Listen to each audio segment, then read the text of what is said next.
Hello everyone, दोस्तों कैसे हैं आप सब लोग। एक बार फिर से स्वागत है आप सभी का आपके अपने यूट्यूब चैनल पे। दोस्तों इस वीडियो में हम उत्तराखंड पुलिस कांस्टेबल रीजनिंग के क्वेश्चंस का सॉल्यूशन देखने वाले हैं। चलिए दोस्तों आज की वीडियो को भी स्टार्ट करते हैं। पहला सवाल हमारे पास है, यदि ए बी से लंबा है, बी सी से लंबा है, डी ई से लंबा है और ई ए से लंबा है, तब निम्न में सबसे छोटा कौन है। इसको हम देखते हैं। सबसे पहले हमें कहा गया ए बी से लंबा है, जो ए है वो बी से लंबा है, हमने कर लिया। इसके बाद बी सी से लंबा है, जो बी है वो सी से लंबा हो गया। इसके बाद डी ई से लंबा है और ई ए से लंबा है। ए से लंबा कौन है? ई, ये भी हमने बना लिया। इसके बाद कहा गया डी ई से लंबा है, जो डी है वो ई से भी लंबा है, तो सबसे लंबा कौन हो गया? डी। अब हमसे सवाल में पूछा इनमें सबसे छोटा कौन है, तो सबसे छोटा कौन सा है? सी। सी यानी ऑप्शन नंबर सी हो जाएगा दोस्तों इसका बिल्कुल राइट ऑप्शन। अगले सवाल की तरफ हम बढ़ते हैं। अगला सवाल हमसे कहा गया 12 किलोमीटर की दूरी पर दो व्यक्ति ए व बी उनको जोड़ने वाली रेखा पर एक दूसरे की ओर चलते हैं। बी बाएं मुड़कर 3 किलोमीटर पूरा करने से पहले 1 किलोमीटर चलता है।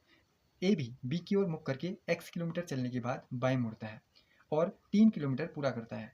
अब यदि ए व बी अब 10 किलोमीटर दूर हैं, तब x की वैल्यू कितनी होगी। इसको हम सॉल्व करते हैं। सबसे पहले हम बनाते हैं डायग्राम। हमसे कहा गया 12 किलोमीटर की दूरी पर ए और बी है, तो मैंने 12 किलोमीटर की दूरी पर कौन बना लिए? ए और बी। अब कहा गया बी बाएं मुड़कर 3 किलोमीटर पूरा करने से पहले, बाएं मुड़कर 3 किलोमीटर पूरा करने से पहले वह 1 किलोमीटर चलता है। बी कितना चल गया? 1 किलोमीटर चल के यहाँ पर आ गया, ये हो गया 1 किलोमीटर। इसके बाद बाएं मुड़कर 3 किलोमीटर पूरा करेगा, बाएं मुड़ा यानी नीचे की तरफ, और 3 किलोमीटर उसने पूरा कर लिया, ये चल गया 3 किलोमीटर। इसके बाद ए भी बी की ओर मुख करके x किलोमीटर चला, ए भी बी की ओर मुख करके x किलोमीटर चला और यहाँ पर पहुँच गया। ये x किलोमीटर चला और यहाँ पर पहुँच गया बी की ओर मुख करके। अब फिर बाएं मुड़ता है और 3 किलोमीटर पूरा करता है। अब इसका बायां कौन सा होगा? ऊपर, ऊपर की ओर मुड़ गया बायां और 3 किलोमीटर इसने भी पूरा कर दिया। अब ये यहाँ पहुँच गया। अब इसके बाद हमसे कहा गया अब ए व बी के बीच 10 किलोमीटर दूरी है। ए और बी के बीच अब 10 किलोमीटर दूरी है। इसको मैं मिला लेता हूँ, ये लो मिला लिया मैंने। तो ये दूरी कितनी होगी? 10 किलोमीटर ये दूरी हो गई। ठीक, अब देखो ये एंगल किसके बराबर हो गया? इसके बराबर। ये एंगल किसके बराबर हो गया? इसके बराबर। तो ये वाली रेखा कितनी होगी? इसके बराबर। और ये वाली रेखा किसके बराबर होगी? इसके बराबर। ठीक है ना। यानी ये पूरा 10 किलोमीटर है, तो ये ऊपर 5 किलोमीटर होगा, ये नीचे भी ये 5 किलोमीटर, और टोटल कितना? 10 किलोमीटर। हमने ये समझ लिया। अब देखो, अब हम ऊपर वाले ट्रायंगल में देखते हैं। अगर ये 5 किलोमीटर है, ये 3 किलोमीटर है, तो इसका बेस, ये जो आधार है, ये कितना आएगा? हमने पढ़ा है आधार का स्क्वायर क्या होता है? कर्ण का स्क्वायर माइनस लंब का स्क्वायर। तो 25 में से 9 गया, कितना आया? 16। 16 यानी अंडर इसके ऊपर लग जाएगा। ये किसका होता है? 4 का। यानी ये लाइन मेरे पास कितनी आई? ये लाइन मुझे आई 4। अब मैं इस तरीके से इसमें भी करूँगा। 5 यहाँ है, 3 यहाँ है, ये भी कितना आ जाएगा? 4। यानी इतना भी 4, इतना भी 4। ठीक है ना। किससे हुआ? पाइथागोरस थ्योरम से। इसके बाद हमें पता चल गया ये 4 है, ये 4 है, ये 1 है। हमसे पूछा गया x, ये कितना है? ये पहले पूरी लाइन जब हमने पढ़ी थी तब ये टोटल कितनी थी? 12 किलोमीटर थी। अब 12 किलोमीटर में 4 ये 8, ये 1 ये 9। अब ये लाइन कितनी बची? फिर ये बची 3। टोटल 12 थी, 12 में से 9 का मान मुझे पता चल गया है। 4 ये 1 ये 9, यानी 12 में से 9 गया, कितना आया? 3। ये जो x किलोमीटर था इसकी वैल्यू कितनी आ गई? 3 किलोमीटर। तो ऑप्शन नंबर सी हो जाएगा दोस्तों इसका बिल्कुल राइट ऑप्शन। अब हम बढ़ते हैं अपने अगले सवाल की तरफ। अब अगला सवाल है MN एक दर्पण रखा गया है। इसके बाद ये क्या है? एक आकृति है। इसका जो प्रतिबिंब, जो छवि होगी वो क्या बनेगी? हमें पता है दर्पण में जो नज़दीक होता है नज़दीक बनता है, दूर की वस्तु क्या बनती है? दूर बनती है। यानी यहाँ पर बनेगा ये छोटा, यहाँ पर बनेगा बड़ा, बड़ा छोटा, ये सभी में दिया गया है। अब देखो ये लाइन यहाँ पर से, ये दर्पण है, दर्पण के पास से दूर जा रही है, तो यहाँ पर भी क्या होगा? दर्पण के पास से ये लाइन कहाँ जाएगी? दूर जाएगी, इस तरीके से जाएगी। इस तरीके से लाइन जाएगी, तो ये तीनों में ऐसी लाइन नहीं है। इस तरीके से लाइन जाने वाली एक ही है। इसमें भी है, लेकिन इसमें यहाँ पर दो लाइन है, लेकिन इसमें एक ही लाइन दी है, तो ये गलत हो जाएगा। ऑप्शन नंबर डी को हम यहाँ पर क्या कर लेंगे? राइट कर लेंगे। अगला सवाल आप लोग देख सकते हैं, तार्किक और अर्थपूर्ण क्रम में व्यवस्थित कीजिए। अब हम इसे करते हैं। देखो ऑप्शन के हिसाब से हम जाएंगे। सभी में 3 है, सभी में 5 है। 1 2 1 2, यानी पहले 1 आएगा या 2, इसका हम करते हैं। 1 2, 1 एकड़ पहले आएगा या फिर 1 वर्ग गज पहले आएगा? पहले क्या आएगा? 1 वर्ग गज आएगा, एकड़ बाद में आएगा। 1 वर्ग गज यानी 2 वाला दो दो दोनों जगह है, या बी आंसर होगा या डी आंसर होगा। अब देखो ये हमने कर लिया है दो दो, इसके बाद 4 और 1 में पहले कौन आएगा, 4 और 1, एकड़ पहले आएगा या हेक्टेयर पहले आएगा, पहले क्या आएगा एकड़, उसके बाद कौन आएगा हेक्टेयर, एकड़ वाला पहले आएगा यानी एक वाला पहले आएगा, एक वाला पहले यहाँ है, तो ऑप्शन नंबर डी वाला क्या हो जाएगा, राइट ऑप्शन हो जाएगा। बढ़ते हैं दोस्तों अगले सवाल की तरफ। अगले सवाल में हमसे कहा गया दो कथनों को संज्ञान में लीजिए, P और Q। P कहता है हमसे 7 एक अभाज्य संख्या है, Q कहता है 7 एक सम संख्या नहीं है। देखो 7 एक अभाज्य संख्या है, ठीक है। इसके बाद हमसे कहा गया 7 एक सम संख्या नहीं है, ये भी ठीक है। अब हमें बताना है इसका ये स्पष्टीकरण है या फिर नहीं। स्पष्टीकरण का मतलब क्या होता है, इसका कहने का मतलब है जो भी अभाज्य संख्या होगी वो सम संख्या नहीं होगी। अब देखो मैं आपको एग्जाम्पल देता हूँ संख्या 2 का। क्या 2 एक अभाज्य संख्या है? क्या 2 एक सम संख्या नहीं है? ये गलत हो गया। 2 एक सम संख्या भी है, एक अभाज्य संख्या भी है, यानी कथन तो इसके दोनों सही हैं, लेकिन जो स्पष्टीकरण इसमें समझाया गया है वो गलत है कि जो अभाज्य संख्या होगी वो सम संख्या नहीं होगी, ऐसा नहीं होता। 2 अभाज्य भी है और सम भी है, तो हम क्या कहेंगे P व Q दोनों सही हैं, लेकिन स्पष्टीकरण इसका गलत है, स्पष्टीकरण सही नहीं है। ऐसा हमें मिलता है ऑप्शन नंबर बी में, तो ऑप्शन नंबर को बी हम यहाँ पर क्या कर देते हैं, राइट कर लेते हैं। बढ़ते हैं दोस्तों अगले सवाल की तरफ। अगला सवाल हमारे पास है पूर्णांक a का एकमात्र मान ज्ञात करने के लिए हमसे क्या कहा गया, एकमात्र मान। निम्नलिखित 3 कथनों पर विचार कीजिए। जो a का स्क्वायर है 61 के बराबर है या छोटा है। देखो 8 का बड़ा हो जाता है तो 8 से छोटा 7 हो सकता है, 6, 5, 4, 3, 2, 1, या फिर माइनस में भी जा सकता है, -1, -2, -3, -6, -7, इस तरीके से जा सकता है। इनका स्क्वायर 61 से छोटा है, a का कोई भी मान इसमें से हो सकता है। अगला कहा गया a 5 से छोटा है, 5 से छोटा है यानी दूसरे के लिए मैं क्या लूँगा, 4, 3, 2, 1, इससे छोटी संख्या भी ले सकते हैं क्योंकि 5 से छोटे बहुत सारे आ जाएंगे, -1, -2, -3, -6, -7, कुछ भी आ सकती है, इसमें भी मुझे एक मान पता नहीं चला। इसके बाद तीसरा कहा गया a का स्क्वायर 31 से बड़ा है। देखो 31 से बड़ा है, अगर मुझे इसमें जो 3 कथन इसने दिए उसमें से कोई एकमात्र मान पता करना है तो मुझे इसमें और तीसरे वाले में कॉमन वैल्यू पता करनी होगी। इसने कहा कि a का स्क्वायर 31 से बड़ा होना चाहिए। 31 से बड़ा किसका हो सकता है बताइए, इसका भी तो हो सकता है, इसका भी तो हो सकता है ना। अगर मैं तीनों को मिला दूं तो देखो 5 से मुझे छोटी संख्या लेनी थी, तो 4 का भी नहीं होता, 3 का भी नहीं होता, 1 का भी नहीं होता, लेकिन जब मैं माइनस में जाऊंगा तो -6 का हो सकता है, क्योंकि -6 का स्क्वायर कितना होता है, 36 होता है, -7 का कितना होता है, 49 होता है, ठीक। तो मुझसे कहा गया एकमात्र मान। अब देखो अगर मैं इस कथन को देखूं तो कोई भी मान मुझे एक पता नहीं चल रहा, क्योंकि बहुत सारी संख्याएं हो सकती हैं, कोई एक मान कोई मुझसे पूछेगा तो मैं नहीं बता पाऊंगा। इसके बाद दूसरा देखो ए 5 से छोटा है, 5 से छोटे भी बहुत सारे हो सकते हैं, कोई एक मान में नहीं बता सकता। इसके बाद अगला देखो इसमें भी बहुत सारे मान, ये 2 यहाँ पर मान आ गए, इसमें भी मैं एक मान नहीं बता पा रहा। तो अब तीनों को मैं मिला लेता हूँ, अगर तीनों को भी मैं मिला लेता हूँ तो क्या एकमात्र मान मैं बता पा रहा हूँ, नहीं बता पा रहा। -6 भी आ जा रहा है, -7 भी, -6 भी, -7 भी, देखो एकमात्र मान में प्राप्त नहीं कर पाऊंगा, तो इसलिए मैं क्या कह दूंगा कि तीनों कथन साथ में भी पर्याप्त नहीं है। ऑप्शन नंबर सी हो जाएगा दोस्तों इसका बिल्कुल राइट ऑप्शन।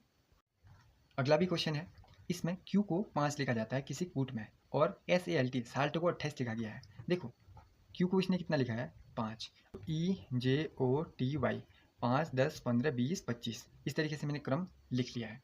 अब Q कहाँ पर आएगा, 15 पे आता है OPQ, यानी दो इससे ज़्यादा, 15, 16, 17, यानी Q कहाँ पर आएगा 17वें नंबर पे आएगा। अगर मैं नंबरिंग करूँ, ये मैंने कहाँ से की है, सुलटे से की है, लेकिन अगर मैं वही Q का नंबर पीछे से देखूँ ABCD में, तो पीछे से कौन सा आएगा, 27 में से मैं 17 घटा दूंगा तो कितना आ गया, 10वें नंबर पे Q आता है। अब पीछे से, अब इसका मैं आधा कर देता हूँ तो 5। इस तरीके से मुझे पता चल गया Q को 5 कैसे लिखा है। Q को 5 कैसे लिखा है, Q का आगे से स्थान कौन सा होता है, Q का आगे से स्थान होता है 17। ABCD में पीछे से कौन सा स्थान होगा इसका, 27 में से 17 घटाओ 10। अब जितना भी पीछे से स्थान था उसको आधा कर दिया गया, ये लिखा गया इसका मान। इस तरीके से हम देखेंगे सॉल्ट को लिखना, फिर हम करेंगे स्वीट को कैसे लिखा जाएगा। देखो अब हम बनाते हैं सबसे पहले सॉल्ट को, SALT, ठीक है ना। सॉल्ट को देखो S कितने नंबर पे आता है, 19वें पे, A 1 पे, L कितने पे आता है, L आता है 12वें पे, T कितने पे आता है, देखो 5, 10, 15, 20, ये आता है 20वें पे, ये मैंने लिख लिया। अब इसके बाद देखो इनका स्थान देखो पीछे से स्थान पता करने के लिए 27 में से हम इसको कम कर देंगे। 27 में से 19 गया, कितना बचा 8। 27 में से 1 गया, कितना बचा 26। 27 में से 12 गया, कितना बचा 15। और 27 में से 20 गया, कितना बचा 7। इसको ऐड करो, कितना आता है 26, 8, 15 और 7। 15 से 21, 22। ये कितना आया मेरे पास, ये मेरे पास मिला प्लस 8 और 26, 56 आ गया। अब इसको कितना लिखा गया है 28 लिखा गया है, यानी जैसे हम पहले कर रहे थे आधा कर रहे थे, यहाँ पर भी आधा कर लेंगे तो ये कितना आ जाएगा 28 मिल जाएगा। अब हमें पता चल गया हमें स्वीट का आंसर कैसे निकालना है। SWEET। अब एस का स्थान आगे से कौन सा होता है, एस आता है 19वें नंबर पे। ठीक, ये ई जो ट्रिक लिखी है इससे भी आप लोग पेपर में बना सकते हैं। डब्ल्यू कौन से नंबर पे आता है 23वें नंबर पे। ई 5वें नंबर पे, फिर से ई है 5वें नंबर पे, फिर से टी है 20वें नंबर पे। अब ये तो आगे से स्थान है, पीछे से स्थान हमें निकालना है। पीछे से कौन से नंबर पे आएंगे, अब 27 में से कम कर दो। 27 में से कम करो, कितना आया 8। इसको 27 में से कम करो 4। 27 में से 5 गया 22। 27 में से 5 गया 22। 27 में से 20 गया, कितना आया 7। ये हमने पीछे से मान इसके ले लिए। अब इसको जोड़ेंगे और आधा कर देंगे। ठीक, 22 22 44, 8 4 12, 12 और 44, उसके बाद 7, 62 एक 63 मेरे पास यहाँ पर मिल गया। ठीक, 8 4 12 और 44, इसके बाद 4 7 तो 63। ठीक आ रहा है, 63 आ गया। इसको मैं क्या करूँगा आधा कर दूंगा और अपना आंसर ले आऊँगा। अब कम करो, फिर कितना आ गया 31.5। ये मेरा आंसर आ चुका है, यानी ऑप्शन नंबर कौन सा था, ऑप्शन नंबर ए हो जाएगा दोस्तों इसका बिल्कुल राइट ऑप्शन। इस तरीके से अब हम बढ़ जाते हैं अगले वाले सवाल में। अगला सवाल हमसे दिया गया है वेन आरेख वाला, सिंपल सा है, इसको हम देख लेते हैं। देखो ये ऊपर वाले का है। ठीक, अब देखो इसको हम सॉल्व करते हैं। सबसे पहले हमें कहा गया सी क्रिकेट वाला है, फुटबॉल वाला एफ है, ये वाला ये फुटबॉल वाला एफ है और हॉकी वाला एच है। अब देखो अब इसको हमें देखना है और इनके आंसर हमें देने हैं। हॉकी के खिलाड़ियों की संख्या फुटबॉल के खिलाड़ियों से अधिक है। सबसे पहले हम लिख लेते हैं तीनों का, ये क्रिकेट हो गया, ये हॉकी हो गया और फुटबॉल के ये हो गए। अब सबसे पहले देखो जो इस गोले में आएगा ना ये क्रिकेट होगा, इस वाला हॉकी हो गया और ये फुटबॉल हो गया। अब देखो सबसे पहले क्रिकेट को, क्रिकेट यानी ये 4 4 8 9 10 1 11, क्रिकेट खेलने वाले कितने हैं 11। हॉकी देखो 5 4 9 12 13 14, ये हो गए 14। फुटबॉल वाले देखो 6 7 8 9 10 11 1 12, फुटबॉल वाले कितने हो गए 12 हो गए। इस तरीके से सबसे पहले हम क्या कर लेते हैं इनके मान लिख लेते हैं 14 12। अब सबसे पहले हमसे क्या कहा, हमसे कहा हॉकी के खिलाड़ियों की संख्या फुटबॉल से ज़्यादा है, हॉकी के फुटबॉल से ज़्यादा है, हॉकी के फुटबॉल से ज़्यादा है। ये तो एकदम ठीक कहा गया है क्योंकि फुटबॉल से ज़्यादा है हॉकी के। दूसरा कहा गया ऐसे खिलाड़ी जो क्रिकेट खेलते हैं परंतु फुटबॉल नहीं खेलते, जो क्रिकेट खेलते हैं परंतु फुटबॉल नहीं खेलते 8 है, परंतु फुटबॉल नहीं खेलने चाहिए, फुटबॉल नहीं खेलने चाहिए, यानी इस वाले शामिल नहीं करने, मुझे इस गोले के शामिल नहीं करने हैं, केवल क्रिकेट वाले 4 4 है 8 8। ये भी एकदम ठीक है। इसके बाद अगला क्या कहा गया, देखो अगला कहा गया कम से कम 2 खेलों को खेलने वाले खिलाड़ियों की संख्या 10 है। कम से कम 2 खेल खेलना चाहिए। ठीक, कम से कम 2 तो होने चाहिए, 2 से ज़्यादा भी खेलता हो। 2 से ज़्यादा का मतलब मेरा क्या है, जो इस वाले सर्कल और इस वाले सर्कल तीनों में आ रहा होगा, जैसे 2, इसको भी हम ऐड करेंगे उसमें। लेकिन इसने क्या कहा गया कम से कम 2 खेल, कम से कम 2 होने चाहिए। ठीक, उससे ज़्यादा भी हो तो वो चलेगा, कम से कम तो 2 होने चाहिए। तो ऐसे खिलाड़ी कितने हैं 10 हैं, यानी जो इन सब में कॉमन आ रहे हैं, कॉमन यानी 4 5 6 7 8 9 1 10। ठीक, तो जो इन दोनों में भी कॉमन है, जो ये 2 भी खेल रहा है, ये 2 भी खेल रहा है, ये भी 2 खेल रहा है। देखो अगर मैं इसको 3 को लूँ तो 3 फुटबॉल भी खेलता है ये और हॉकी भी खेल लेता है, तो हमें वही तो चाहिए। तो ये जो बीच में कॉमन आ रहे हैं इन सबको मैं ऐड कर दूंगा, 3 4 5 6 7 8 1 9 और कौन सा इसने कहा 10 है, 4 5 6 7 8 9 10। हाँ ठीक तो आ रहा है 10 है, तो ये भी मेरा क्या हो गया करेक्ट हो गया। इसके बाद अगला कहा गया ज़्यादा से ज़्यादा 2 खेलों को खेलने वाले खिलाड़ियों की संख्या 25 है। ज़्यादा से ज़्यादा यानी ज़्यादा से ज़्यादा 2 होने चाहिए बस। अगर ये है तो इसको हम नहीं लेंगे, जो 2 से ज़्यादा में आ जा रहा है उसको हम नहीं लेंगे। ज़्यादा से ज़्यादा हाइस्ट कितने होने चाहिए 2, 1 है चलेगा, 2 है वो भी चलेगा, किसी के पास 3 है वो नहीं चलेगा। ज़्यादा से ज़्यादा कितने होने चाहिए 2 होने चाहिए। तो ऐसे 25 हैं, तो हमसे कौन सा सही नहीं है बोला था, तो 3 तो सही है, यही वाला सही, ये सही नहीं होगा, ऑप्शन नंबर ये सही हो जाएगा क्योंकि इसको हम इसमें नहीं लेंगे। जब आप ऐड करोगे तो 25 नहीं आएगा क्योंकि इसने 2 को भी जोड़ के लिखा है, लेकिन हम 2 को इसमें जोड़ेंगे नहीं। क्यों नहीं जोड़ेंगे, क्योंकि हमसे ज़्यादा से ज़्यादा पूछा है, ज़्यादा से ज़्यादा 2 होने चाहिए, लेकिन ये तो 3 में आ जा रहा है ना, इसको नहीं लेंगे। 3 सही है, यानी कौन सा गलत है, डी वाला गलत है। अगला सवाल हम देख लेते हैं, पी सदैव सच कहता है। ध्यान से पढ़ना है, पी सदैव क्या कहता है, सच कहता है। इसके बाद हमसे क्या कहा गया, सदैव क्यू झूठ बोलता है। क्यू हमेशा क्या बोलेगा, झूठ बोलेगा। पी हमेशा सही बोलेगा, क्यू हमेशा गलत बोलेगा। दोनों एक कमरे में ताले के अंदर बंद हैं। अब दोनों एक जगह क्या हो गए, बंद हो गए। यदि कमरे में कोई तीसरा व्यक्ति नहीं है तब एक चुपके से सुनने वाले को क्या कथन सुनाई दे सकता है। देखो क्या कथन सुनाई देगा, या सच सुनाई देगा या झूठ सुनाई देगा। मैं सदैव सच बोलता हूँ, ये सुनाई दे सकता है। क्यों सुनाई दे सकता है, क्योंकि ये पी बोलेगा, है ना। पी सदैव सच बोलता है। अब देखो मैं दोनों चीज़ बताऊंगा आपको। पी सदैव सच कहता है, क्यों सदैव झूठ बोलता है। अंदर से आवाज़ आई, मैं सदैव सच बोलता हूँ। ये पी भी कह सकता है, मैं सदैव सच बोलता हूँ, क्योंकि वो सच बोलता है भाई। मैं सदैव सच बोलता हूँ, ठीक है। ये क्यों भी बोल सकता है इसको, क्यों, ये तो झूठ बोलता है, ये तो कुछ भी कहेगा। मैं सदैव सच बोलता हूँ, ये तो झूठी है, तो ये क्यों भी कह सकता है, ये तो हमें आवाज़ सुनाई देगी, क्योंकि इसे पी भी कह सकता है, क्यों भी कह सकता है। ये सही हो गया। अगला, मैं कभी सच नहीं बोलता हूँ। देखो मैं कभी सच नहीं बोलता हूँ, पी ऐसा कहेगा नहीं कहेगा, क्योंकि वो तो सच बोलता है। क्यों ऐसा कहेगा, ये तो सच बात है कि मैं कभी सच नहीं बोलता हूँ, ये तो सच हो जाएगा अगर क्यों कह देगा तो, है ना। तो ये क्यों भी नहीं कह सकता, पी भी नहीं कह सकता, तो इसको कोई नहीं बोलेगा। अगला देखो, मैं केवल रविवार को सच बोलता हूँ। जो पी है वो तो हमेशा ही सच बोलता है।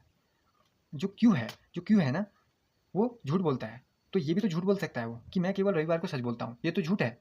ये कौन बोलेगा, क्यों बोलेगा, क्योंकि ये भी इसने क्या बोला, झूठ बोला। तो ये भी सुन सकता हूँ मैं, ये भी सुन सकता हूँ। यानी कौन सा सही हो जाएगा, ए और सी दोनों, ये हो जाएगा दोस्तों इसका बिल्कुल राइट ऑप्शन। तो इस तरीके से हमने उत्तराखंड पुलिस कांस्टेबल में रीजनिंग के सवाल आए थे, उसको हमने देखा। मैंने रीजनिंग के जो यूकेपीएससी UKSSC ने रीजनिंग के क्वेश्चन पूछे हैं उनको सॉल्व कराकर अपने चैनल पर अपलोड किया हुआ है। आप लोग चैनल पर जाइए और वहाँ से आप लोग, मैंने एक प्लेलिस्ट बनाई होगी UKPSC UKSSC रीजनिंग वाली, तो वहाँ से आप लोग देख सकते हैं रीजनिंग के कैसे कैसे क्वेश्चन आए हुए हैं। जो कनिष्ठ सहायक पिछला हुआ था और भी हैं, उसमें अच्छे अच्छे क्वेश्चन पूछे हैं आयोग ने, तो इन सभी को मैंने सॉल्व करके आपके साथ में प्लेलिस्ट बनाकर आपके बीच में शेयर किया हुआ है। दोस्तों वीडियो अपने दोस्तों के साथ शेयर करना। बाकी इसके बाद फॉरेस्ट गार्ड की और भी जो रीजनिंग की क्लासेस छुटी हुई हैं, जो मैंने क्वेश्चन सॉल्व करने रहे हैं, तो वहाँ से आप लोग देख सकते हैं कि जैसे आगामी परीक्षा हो रही हैं तो किस तरीके के रीजनिंग के सवाल आयोग पूछ रहा है, इस तरीके से आप लोग प्रैक्टिस करके जा सकते हैं। तो ये मैंने वीडियो आपके साथ शेयर में कर दी है, ठीक है ना। और ऐसी मैं वीडियो लाते रहूँगा। अभी मेरे पास जो लिखने वाला पेन है वो काम नहीं कर रहा है, ठीक। जब वो पेन आ जाएगा तो मैं उसके बाद जो क्लासें हैं वो भी बनाना स्टार्ट कर दूंगा।